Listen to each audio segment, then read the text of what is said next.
Selamat malam, kita jumpa lagi di Polemik, program bincang-bincang yang membahas sebuah persoalan secara komprehensif dengan menghadirkan narasumber yang eksklusif. Alhamdulillah, jemaah haji dari Indonesia sudah kembali ke tanah air selama 3 hari ini. Sudah banyak sekali yang datang dari beberapa embarkasi. Padahal pada musim ini jemaah haji kita banyak sekali mendapat cobaan. Yang terakhir adalah tragedi Mina yang menewaskan 1.000 lebih jemaah dan 57 dari Indonesia. Sebelumnya juga ada tragedi kren yang jatuh di Masjidil Haram, kemudian kebakaran di hotel dan juga angin ribut yang melanda Jeddah dan Mekah. Ada apa dengan pelaksanaan haji tahun ini? Apakah Indonesia bisa ikut andil memperbaiki pelaksanaan haji pada tahun berikutnya? Itulah yang akan kita bahas dalam polemik kali ini. Bersama saya Latif Sregar, Air Mata dari Mina.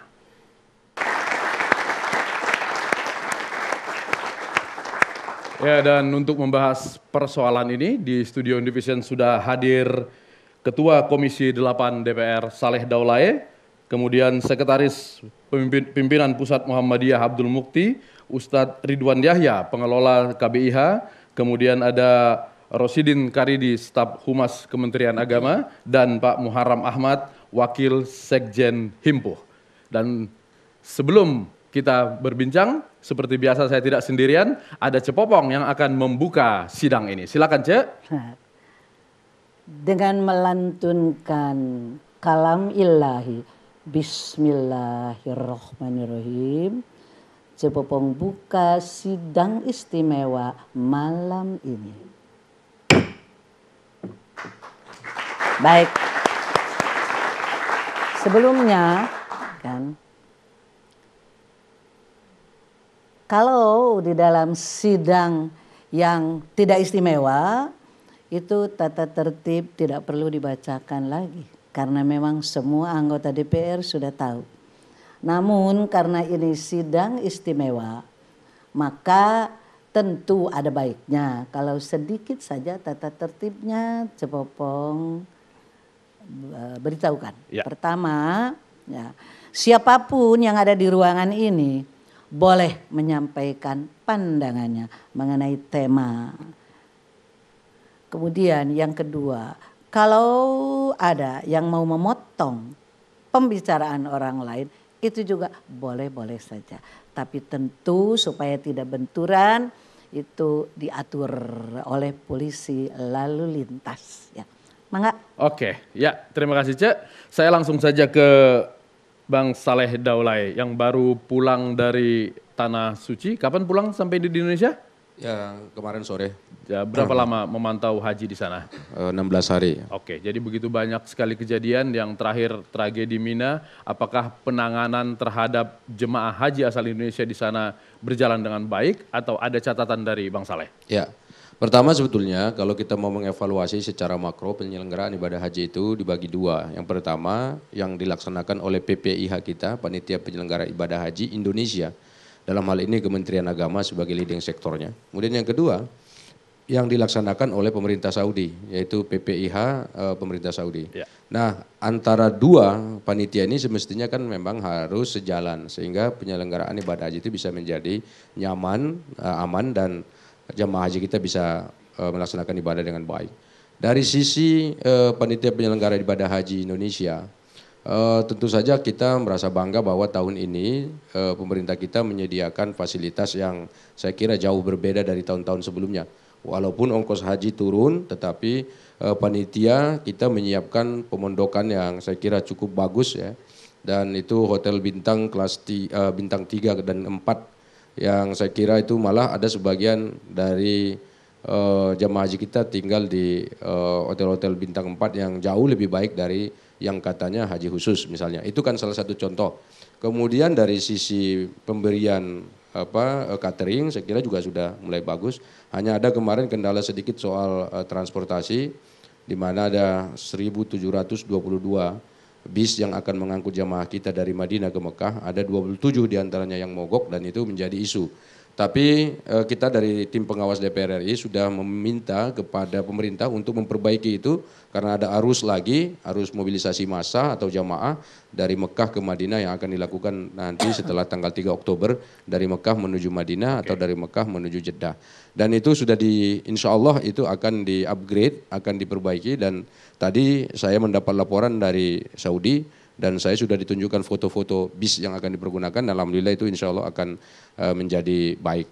Tetapi dari sisi yang lain sebetulnya dari panitia penyelenggara ibadah haji pemerintah Saudi, saya kira memang ini masih seperti yang lama polanya ya, masih menggunakan pola-pola yang lama, di mana laskar-laskar atau askar-askar yang ditaruh di sekitaran Masjidil Haram, kemudian di Madinah, di Masjid Nabawi, dan juga di Arafah, Mina, dan Musdalifah, dan termasuk di daerah Jamarot itu memang polanya masih sama dengan yang lain. Nah, saya lihat ada beberapa petugas haji kita misalnya, yang memang sebagai petugas resmi dari negara kita. Itu kadang-kadang memang itu juga termasuk bagian yang ditertibkan oleh para petugas di sana gitu. Jadi mestinya mereka ikut menertibkan, malah mereka ditertibkan, dan itu banyak kasusnya. Gara-gara apa itu biasanya? Misalnya ada jamaah kita yang sebagai contoh di Jamarot itu duduk-duduk untuk melihat, mereka bukan duduk sebetulnya, berkeliling berjalan kemana-mana untuk melihat bagaimana prosesi pelontaran jumroh yang dilakukan oleh jamaah kita. Dan saya kira itu penting karena pada saat kerumunan massa yang begitu banyak itu tentu harus diperhatikan oleh kita itu. Dan pada saat itu ada ya polisi mungkin juga ikut membersihkan mereka, katakanlah supaya jangan macet dan lain sebagainya. Dan termasuk para petugas juga ikut ditertibkan. Nah itu termasuk dari negara-negara lain, bukan hanya negara kita.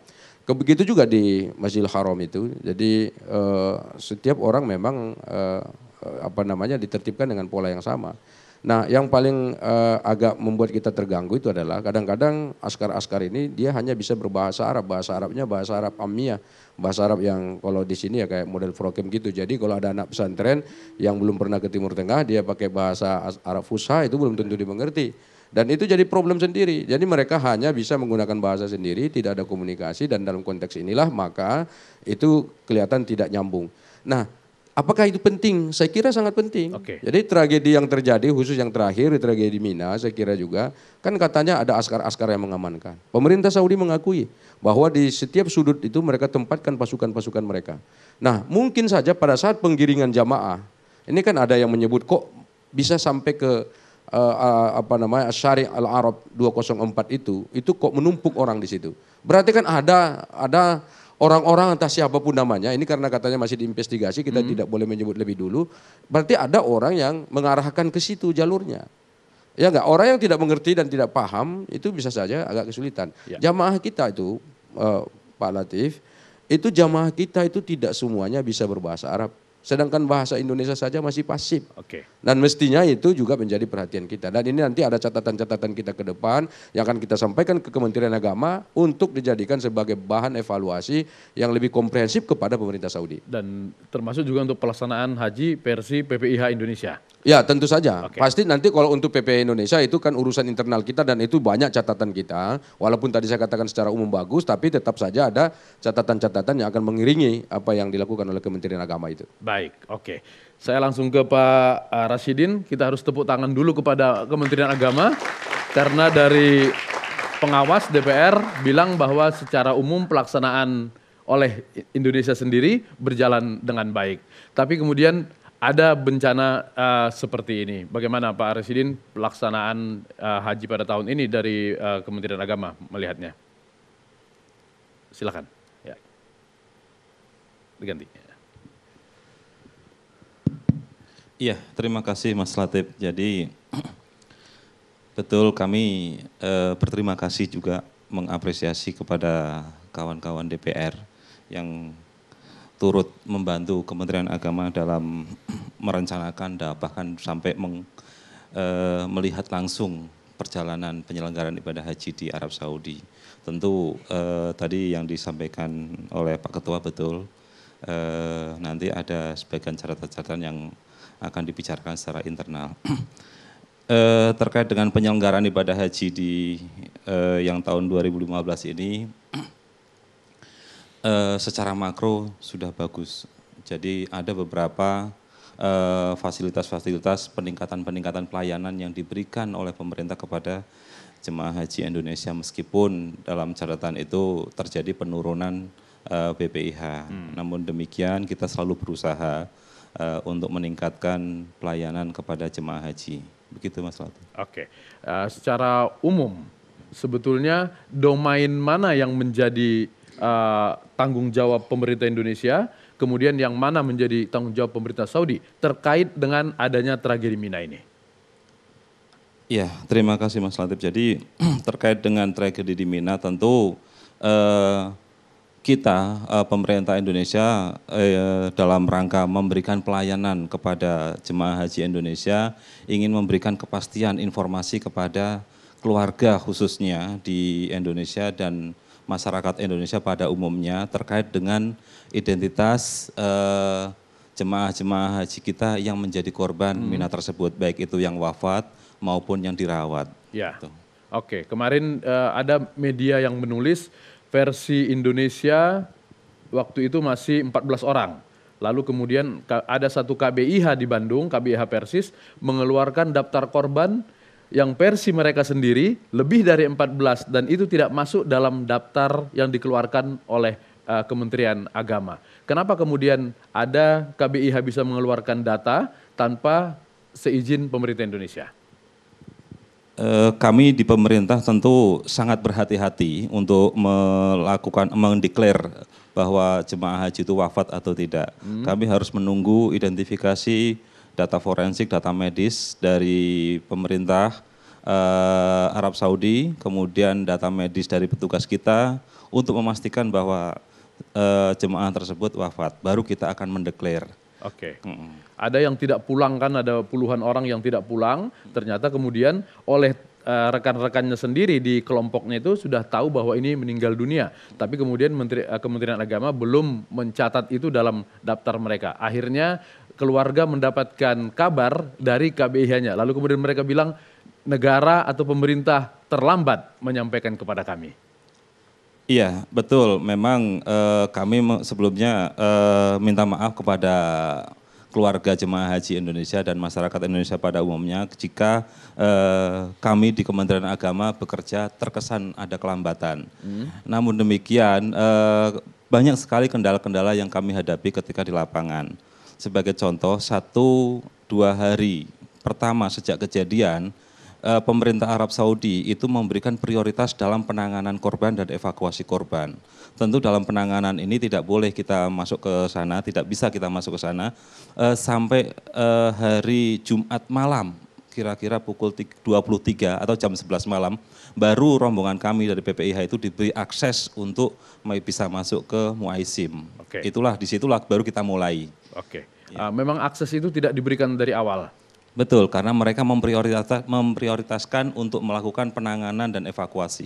Artinya ada domain-domain tertentu yang memang tidak bisa dimasuki oleh pemerintah kita, masuk dalam yurisdiksi negara kerajaan Saudi Arabia. Betul. Oke, ya. Saya ke Pak Mukti dulu. Ketika kejadian itu banyak orang yang bilang ini jemaah Indonesia tidak akan banyak di sini yang akan menjadi korban. Karena biasanya pada jam segitu jemaah Indonesia dilarang untuk melontar, kan itu jam-jam ramai. Tapi ternyata ada yang melakukan karena menganggap itu lebih afdol. Seperti apa sebetulnya afdolnya waktu melontar jumrah itu?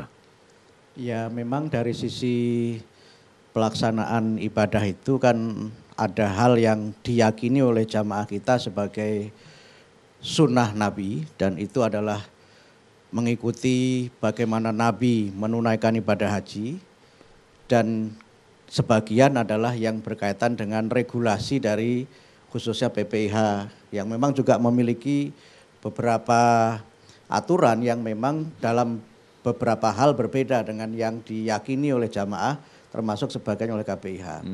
Saya ambil contoh misalnya di luar Jamarot itu, ketika memulai haji itu kan ada yang dari setelah selesai tawaf sa'i di Mekah, Masjidil Haram, sebagian ada yang langsung menuju ke Mina.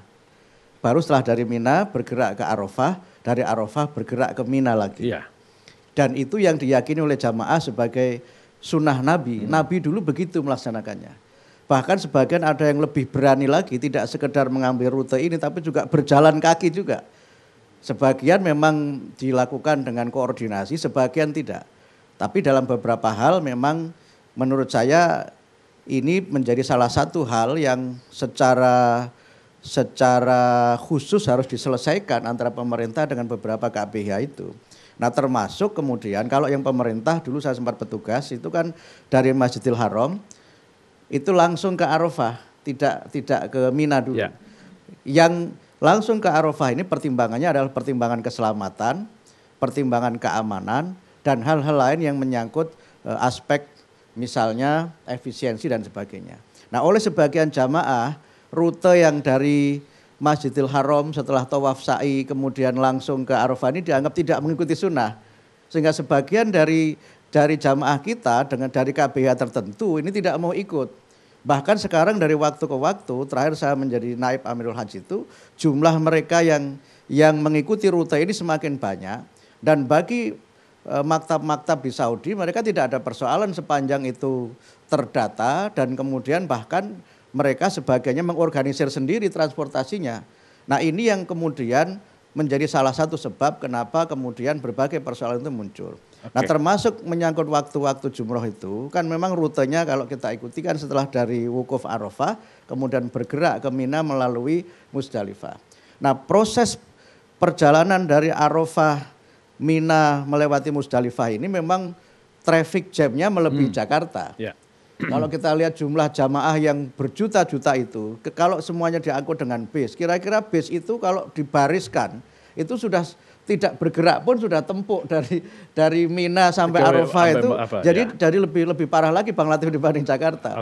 Nah dalam posisi seperti itu, kemudian lagi-lagi jamaah ingin mengejar yang afdal begitu sunnah Nabi itu. Sehingga banyak yang kemudian bergerak setelah mabit di Musdalifah, kemudian mengambil batu kerikil, kemudian bergerak, mereka mencari afdol di waktu duha.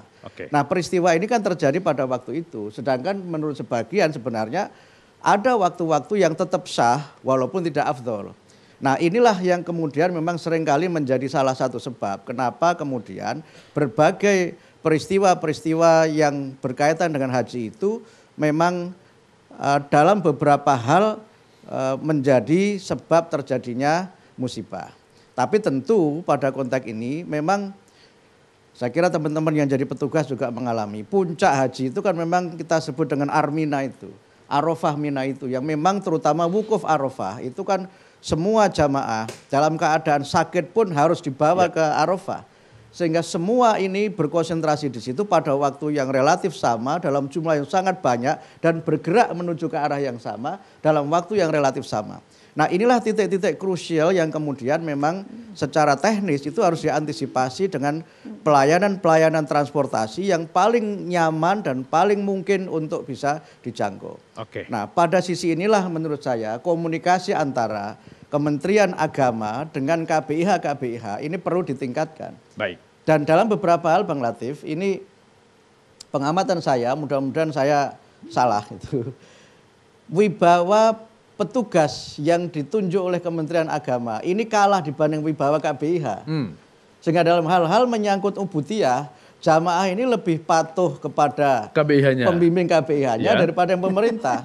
Ya mohon maaf mungkin sebagian karena kualitas atau sebagian karena sudah ada keyakinan dari sebelum berangkat ke Tanah Suci. Dan oleh karena itulah maka kemudian jamaah ini lebih mengikuti ustadznya dari KBIH daripada petugas-petugas haji Indonesia.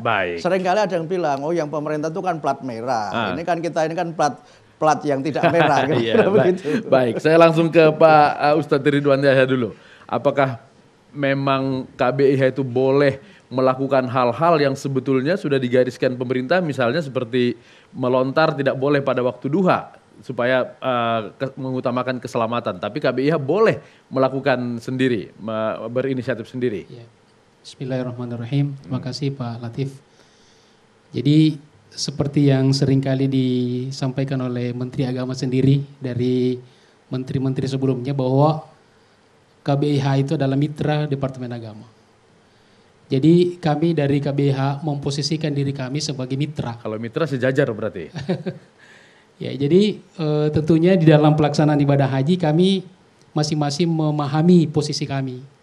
Jadi kami di KBIH itu bukan penyelenggara haji, tetapi namanya kelompok bimbingan ibadah haji. Ya. Jadi kita lebih fokus pada bimbingan ubudiyah ibadah haji. Jadi persoalan-persoalan yang terkait dengan yang selain ibadah itu sepenuhnya kita serahkan kepada Kemenak atau Kementerian Agama. Oke, ada regulator pemerintah, tapi kemudian tadi yang kata Pak Mukti tadi, kadang-kadang ada juga ustadz yang karena lebih dipatuhi oleh jamaahnya, suka kemudian sudah kita berangkat saja, nggak usah ikutin aturan yang dari pemerintah. Ada yang seperti itu? Kalau di dalam pengalaman kami memang jamaah yang kami bawa, yang kami bimbing itu memang di dalam menghadapi persoalan-persoalan keagamaan di lapangan, itu memang lebih rujukannya kepada kiai atau pembimbingnya. Tetapi kami juga selalu berkoordinasi dengan tim pembimbing ibadah haji dari kloter. Ya. Jadi ada persoalan-persoalan yang kita lakukan secara internal KBH, tapi ada juga acara-acara yang kita lakukan secara kloter. Nah, ketika itu terkait dengan kloter, kita tetap koordinasi dengan kloter, termasuk dengan pembimbing ibadah haji. Nah, misalnya khutbah Arafah. Khutbah Arafah itu tidak masing-masing, tapi kita bicarakan dengan kloter. Nah, jadi saya kira tugas-tugasnya sudah jelas. Nah, tinggal masing-masing menjalankan tugasnya sebagaimana yang kita inginkan. Kenapa kemudian jumlah orang yang lari dari jalur yang ditentukan oleh pemerintah itu semakin banyak tahun ke tahun? Artinya yang tadi yang katanya jalurnya dari Mekah langsung Mina, ternyata kemudian ada yang menggunakan jalur lain, mampir dulu di Mina sebelum sampai ke Arafah. Ya, menurut kami inilah pentingnya Kementerian Agama juga dengan seluruh komponen ormas-ormas Islam di Indonesia, termasuk juga pengelola ibadah haji, untuk memberikan pemahaman yang komprehensif kepada jemaah. Jadi yang kami lihat selama ini bahwa manasik itu bersifat parsial. Oh, KBIH boleh melakukan manasik sendiri? Memang begitu. Oke. Ada manasik-manasik yang kita lakukan secara internal, ada juga manasik yang dilakukan secara massal di Kemenak masing-masing. Oke, tapi mestinya kan mereka melakukan manasik itu ada buku panduan yang dikeluarkan oleh Kementerian Agama. Betul, ada panduannya. Oke. Ya. Semestinya tidak boleh ada yang lari. Bagaimana Pak Mukti? KBIH kadang-kadang mengeluarkan buku panduan sendiri. Sehingga kalau haji itu mohon maaf ya, kadang-kadang kita melihat ada yang lucu. Doa yang dibaca tuh beda-beda. Apalagi kalau pakai KBIH itu kan doanya kenceng, dibimbing bareng. Nah, kemudian mereka beriringan berombongan itu doanya saut-sautan kayak paduan suara begitu. Sehingga memang kadang-kadang tadi juga Ustaz Ridwan menyebut, kadang-kadang di khutbah wukuf itu juga masing-masing KBIH ada khutbah sendiri juga. Sehingga seperti bersaut-sautan padahal jarak antara tenda satu dengan yang lain itu sangat berdekatan. Sehingga kadang-kadang kayak kita di sini musola berdekatan, kemudian adanya kenceng-kencengan sama-sama ada majelis taklim. Ini menurut saya perlu dilakukan regulasi. Bahwa KBIH itu mitra pemerintah, iya. Tapi menurut saya ada hal yang perlu menjadi kesadaran kita bersama bahwa betapapun itu tadi jamaah lebih mengikuti KBIH, tapi pada konteks yang berkaitan dengan ya sebutlah kebersamaan pada saat ibadah, masuk berdekatan juga sama-sama khutbah, kenapa tidak jadi satu khutbah saja gitu sehingga semuanya. Tendanya itu kan berdekatan Bang Latif, berdekatan masing-masing, kadang-kadang megafonnya ada yang bagus, ada yang tidak itu dan sebagainya. Ini kan kadang-kadang tidak nyaman, kekhusyuan kita agak terganggu. Baik, Belum lagi nanti persoalan misalnya menyangkut Mina. Jadi di Mina ini kan juga tempatnya kan kalau yang saya lihat kan ada yang Mina disebutnya ada Mina asli, ada yang Mina jadid, ada lagi yang Mina perluasan yang sebenarnya sudah di luar Mina. Sehingga pernah ketika saya membimbing itu, jamaah saya tidak mau menginap di tenda itu Bang Saleh. Alasannya, Pak ini tidak Mina lagi, ini sudah di luar Mina. Tolonglah Pak usul pada pemerintah supaya papan pembatas kotanya ini digeser. Supaya Ini kan persoalan itu.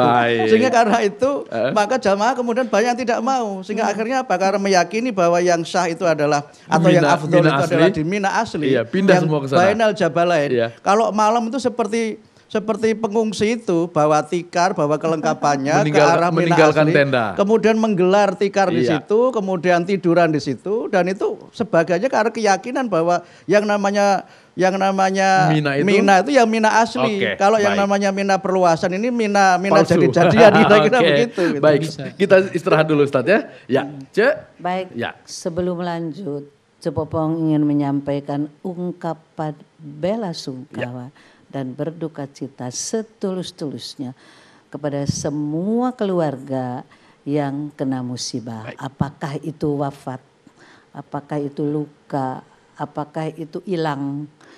Saya rasa perlu kita menyampaikan bela sungkawa. Baik, ya. Mangga, diskors dulu.